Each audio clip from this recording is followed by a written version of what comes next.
Assalamualaikum. Hai guys, welcome back to our channel Dahasan Video. Kali ini saya akan membagikan cara membuat donat bomboloni versi ekonomis. Ekonomis karena bikinnya itu memanfaatkan sisa nasi berkat.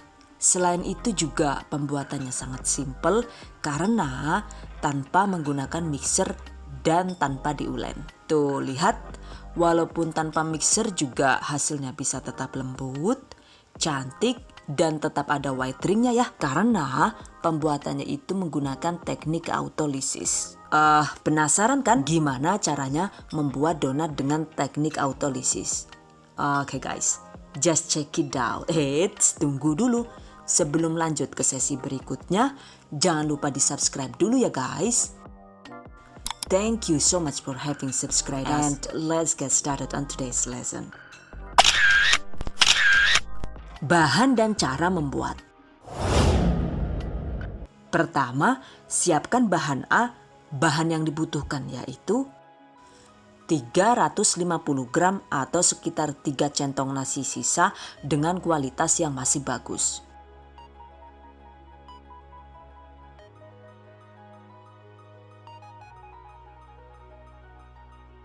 4 sendok makan gula pasir, 1 butir telur utuh. Ini kan versi ekonomis, jadi telurnya itu cukup 1 butir ya. Untuk versi mewahnya, komposisi telur ini bisa diganti dengan 2 buah kuning telur, atau kalau misalnya kita alergi telur, ini bisa juga dilewatkan sama sekali, lalu diganti dengan air atau susu cair sekitar 65 ml. 150 sampai 160 ml larutan susu cair. Ini adalah 100 ml susu UHT yang dimix dengan air hingga volume 150 sampai 160 ml. Takaran zat cair ini emang tidak persis ya, jadi bisa ditambah atau dikurangi sedikit jika diperlukan, karena tergantung dengan kelembapan tepung dan nasi yang akan kita gunakan. Catat. Nah, ini bahan A-nya kita blender sampai halus. Dan seperti biasa, saya menggunakan chopper andalan dari Mitoshiba. Mitoshiba ini walaupun jenisnya itu chopper, tapi fungsinya juga bisa digunakan sebagai blender ya guys. Jadi emang recommended banget karena sangat memudahkan kita untuk terus berkreasi di dapur sendiri. Oke, blender hingga halus. Pastikan di blender hingga benar-benar halus agar tekstur donatnya itu nanti juga bisa lembut dan empuk. Nah, ini dia hasilnya. Kemudian agar adonan benar-benar halus, saring adonan seperti ini.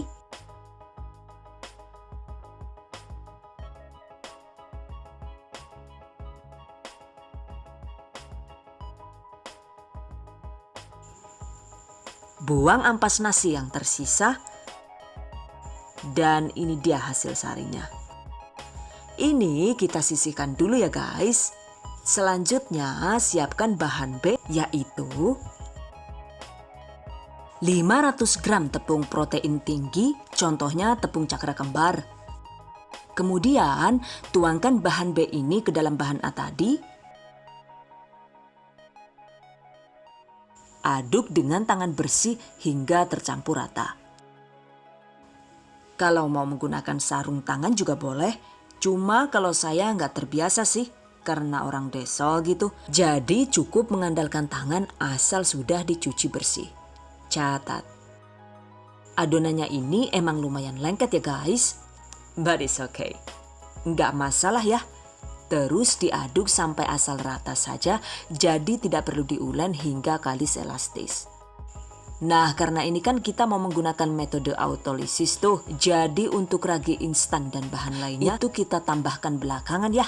By the way, autolisis itu sendiri adalah teknik membuat roti yang diperkenalkan oleh Profesor Raymond Calvel, seorang ahli roti dari Prancis. yaitu teknik mencampur terigu dan air, lalu memberikan jeda waktu agar glutennya itu terbentuk secara alami, baru kemudian bahan lain dicampur. Dengan demikian, waktu pengulenan roti itu jadi lebih singkat karena glutennya sudah terbentuk, sehingga proses oksidasinya juga berkurang. Dengan begitu, maka roti bisa mendapatkan rasa, warna, tekstur, aroma, dan daya simpan yang lebih baik. Catat. Oke guys, jadi sekarang ini kita diamkan sekitar 1 jam sampai glutennya itu terbentuk sehingga adonannya itu nanti bisa elastis dengan sendirinya. Jangan lupa tutup dengan plastik wrap seperti ini. Waduh, jantene plastik abik temen nyongeran duwe kok ya. Syih lah, nganggo plastik terpal ben bisa kok ya. Luwih hamba, luwih omber ya. Malah penak iki senggo turu-turu karo klesotan kok ya. Asem banget lah rekane ngenyek temen dadi wong. Kalau nggak ada plastik wrap, kita bisa menggunakan plastik kresek bekas yang bersih yang diikat karet gelang seperti ini. Jadi ada banyak jalan menuju Bekasi. Oh no! Roma maksudnya. Dan diamkan selama 1 jam. 1 jam kemudian,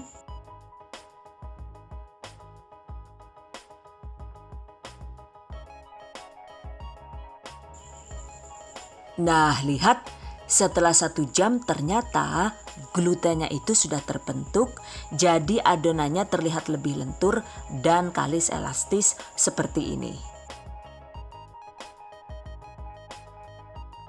Oke guys, sekarang kita siapkan untuk bahan C, yaitu 2 sendok makan margarin atau mentega juga boleh, setengah sendok teh garam halus, dan 2 sendok teh penuh ragi instan. Tambahkan semua bahan C ke dalam adonan yang sudah kita diamkan tadi. Pertama, masukkan ragi instannya dulu ya guys. Aduk hingga tercampur rata.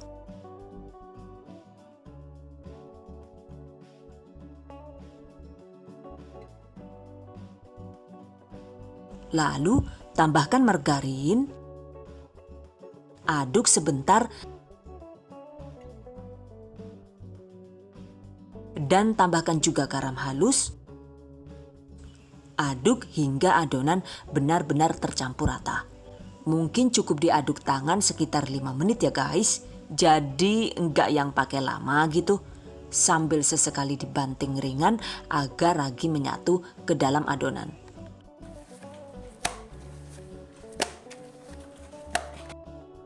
Kemudian siapkan wadah yang dioles dengan sedikit minyak.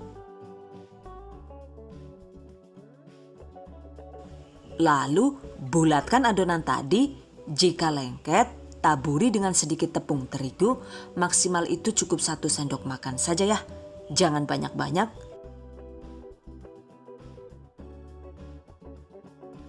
Bulatkan adonan. Tempatkan bulatan adonan di wadah yang sudah dioles minyak tadi. Tutup dengan plastik wrap seperti tadi.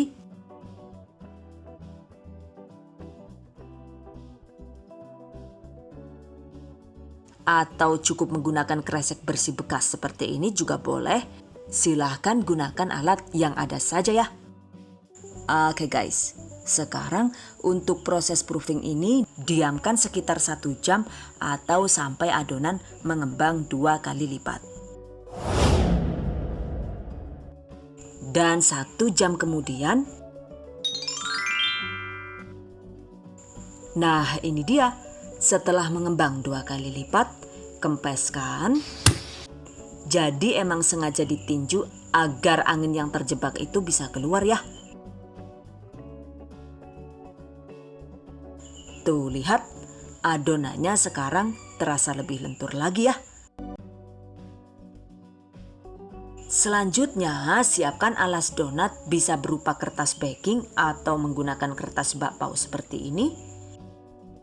Taburi dengan sedikit tepung terigu agar tidak lengket. Sisihkan.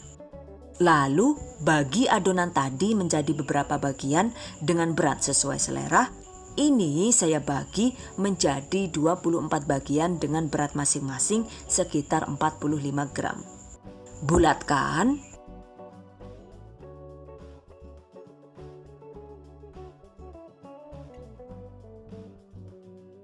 Lalu rounding seperti ini agar permukaan donat menjadi halus. Kemudian pipihkan dengan menggunakan rolling pin.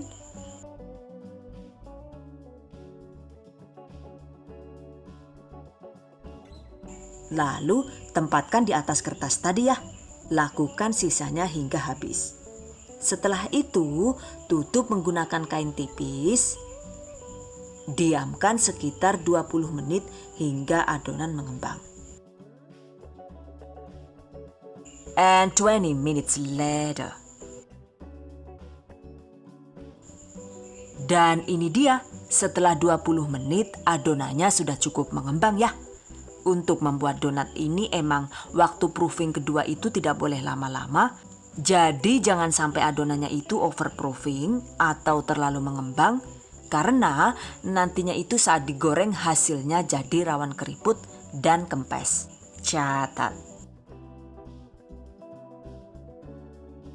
Oke guys, berikutnya panaskan minyak goreng dengan api sedang. Setelah panas, goreng donat dengan sekali balik agar tidak terlalu menyerap minyak.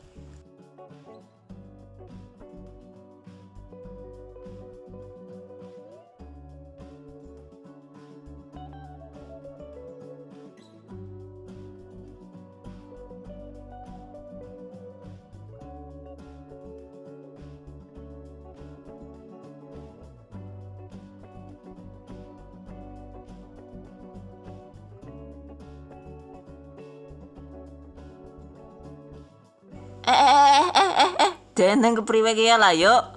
Malah dadi mlendung kaya ndas bakul, Jan. Ini tadi waktu menggilas adonan anginnya itu masih ada yang terjebak ya guys. Jadinya ya seperti ini deh hasilnya. Oh halah kayak gue ya. Angel banget kok mau sih ya, lenjeh banget dengan. Dibalik ya isa-isa loh. Ya wis dibuang ban ki lah yuk. Anu selakar bintas donate ki ya kok ya. Nyonge selakar kumpani bebek kae, pitika wis pada ribut barang nemburi kae piak wak ket mau malah gorengi donat ora rampung-rampung sih. Kepriwe jere lah yuk. Well guys, jika dirasa sudah matang, angkat, tiriskan. Walau terlihat mulus dan cantik, tapi ternyata nggak semua donatnya itu ada white ringnya ya. Jadi emang kurang sempurna sih secara tampilannya.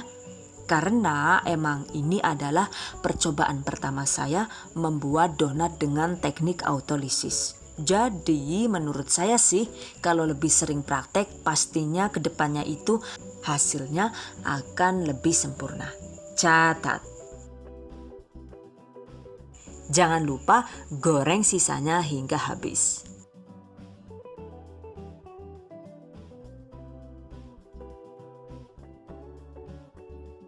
Kemudian dinginkan donat bomboloni.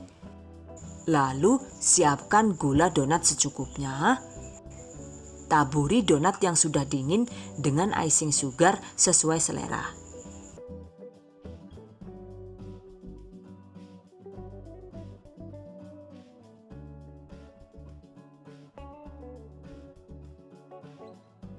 Setelah itu, siapkan selai untuk isian dengan rasa sesuai selera. Ini saya menggunakan selai stroberi dan selai coklat. Atau kalau mau rasa donat bomboloni yang lebih mantap dan mewah, gunakan selai coklat mahal. Ini dia selainya. Aduh, jangan sebut merek ya. Oke, lalu lubangi bagian samping potongan donat dengan menggunakan lidi atau tusuk sate seperti ini.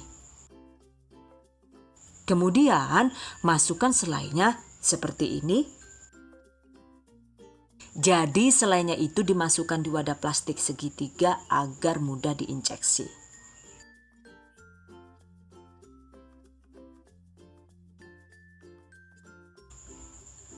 Lakukan sisanya hingga habis.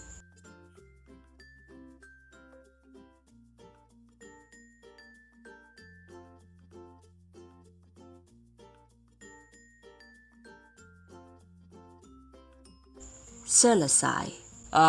Donat nasi bomboloni siap disantap.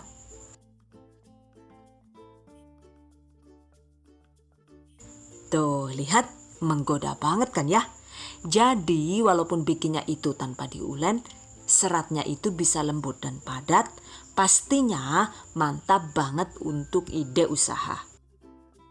Dan agar donat bomboloni itu awet empuknya, sebaiknya simpan donat di wadah tertutup seperti ini. Oke guys, selanjutnya tips dan trik seputar donat nasi bomboloni.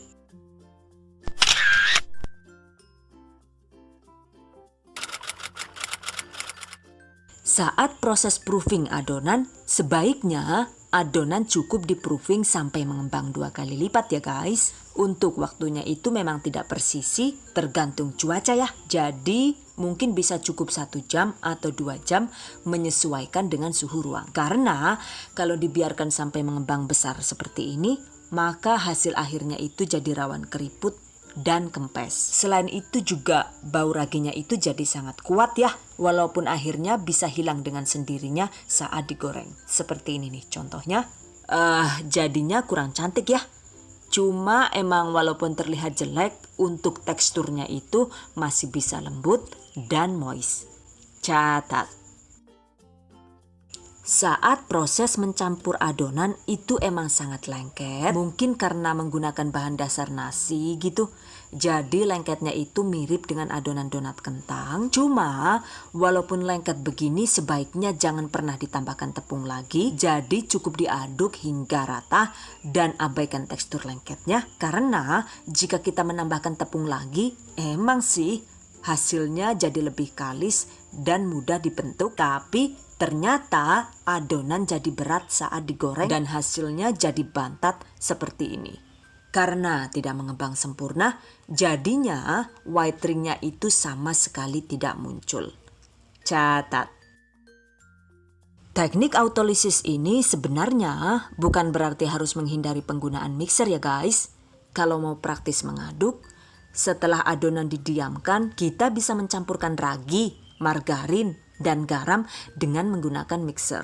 Tapi pastikan adonannya itu di mixer sekedarnya saja. Jadi asal sampai tercampur rata. Karena jika di mixer terlalu lama, maka nantinya itu akan merusak adonannya itu sendiri. Adonan yang terlalu lama di mixer itu akan menjadi panas dan memicu terjadinya proses oksidasi. Pastinya efeknya itu membuat kualitas roti menurun, baik dari segi rasa, aroma, tekstur, warna, dan daya simpan. Seperti ini nih contohnya. Catat.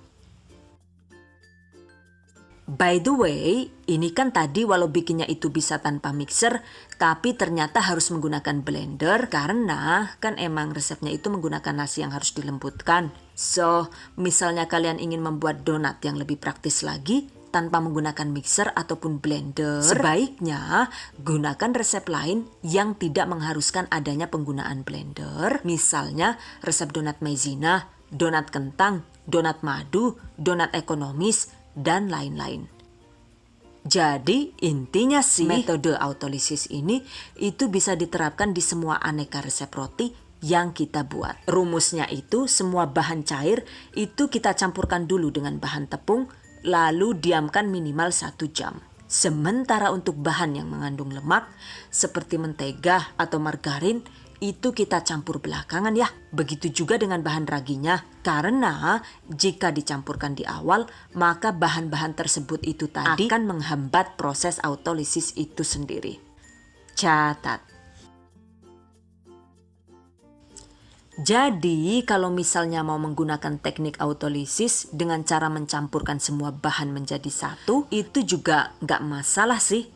Cuma waktu jedanya itu minimal 90 menit sampai adonan mengembang 2 kali lipat. Dan teksturnya itu elastis, sudah membentuk gluten. Hanya saja selain lebih lama, teknik all-in-one ini juga rawan overproofing ya. Jadi jika terlalu lama sedikit saja, maka adonannya akan berbau ragi yang sangat tajam alias asam. Jadi emang harus sering-sering dilihat dan dipantau. Dan kalau memang adonannya itu sudah terlanjur asam, sebenarnya itu nggak basi ya guys. Jadi nggak masalah jika tetap kita goreng, karena nanti aroma asamnya itu akan terlepas dengan sendirinya ketika mengalami proses pemasakan, baik itu di oven ataupun digoreng. So, pastikan saat memasak roti, baik digoreng atau di oven, itu gunakan suhu yang tinggi ya. Karena jika kita menggunakan suhu rendah, maka selain rotinya itu jadi rawan bantat, juga jadi rawan berbau ragi. Kalau misalnya digoreng ya, gunakan minyak yang panas tapi apinya kecil. Dan kalau di oven, maka pastikan ovennya itu sudah dipanaskan terlebih dahulu, lalu panggang di suhu tinggi dengan kisaran 180 sampai 220 derajat Celcius sesuai standar tinggi suhu oven masing-masing. Catat. Teknik autolisis juga tidak harus didiamkan di suhu ruang. Karena sebenarnya sebelumnya itu juga saya pernah membagikan teknik ini dengan cara didiamkan di suhu kulkas dengan durasi waktu yang lebih lama, bisa sekitar 6 sampai 24 jam. Cuma biasanya sih kalau durasinya itu lama, untuk semua bahannya itu bisa langsung dicampurkan sekaligus. So, untuk lebih jelasnya, cek tutorialnya di video sebelumnya ya. Link silahkan cek di deskripsi video ini. Catat. Donat nasi ini adalah adaptasi resep dari Bunda Xenia di Cookpad. By the way, terima kasih banyak ya Bunda. Dan maaf sekali, tanpa mengurangi rasa hormat, resepnya itu sedikit saya modif ya. Tuh, yang merikuk resep beliau juga sudah lumayan banyak. Pastinya, walaupun resepnya sama, hasilnya itu selalu berbeda. Intinya sih, memasak itu emang sangat dipengaruhi oleh skill dan pengalaman masing-masing. Catat. Satu resep ini saya hitung-hitung itu modal totalnya habis sekitar Rp34.000. Itu sudah termasuk minyak goreng, gas, dan lain-lain. Dan untuk satu resep ini, itu dapat menghasilkan sekitar 24 buah donat dengan berat 45 gram. Sementara untuk harga jualnya itu adalah kisaran Rp3.000 sampai Rp5.000, maka omset yang didapatkan per satu resep ini yaitu sekitar Rp72.000 sampai Rp120.000. Untungnya lumayan banyak ya. Dan untuk lebih jelasnya silahkan cek info lebih lanjut di deskripsi video ini. Catat. Bahkan kalau diisi Nutella, ada yang jual Rp8.000 dengan berat adonan 50 gram per satu buah. Mantap. Oke guys, demikian tadi cara membuat donat nasi bomboloni ala The Hasan Video. Semoga bermanfaat. And I hope you guys enjoy this tutorial today. Thank you so much for watching. See you guys next time. Wassalamualaikum warahmatullahi wabarakatuh.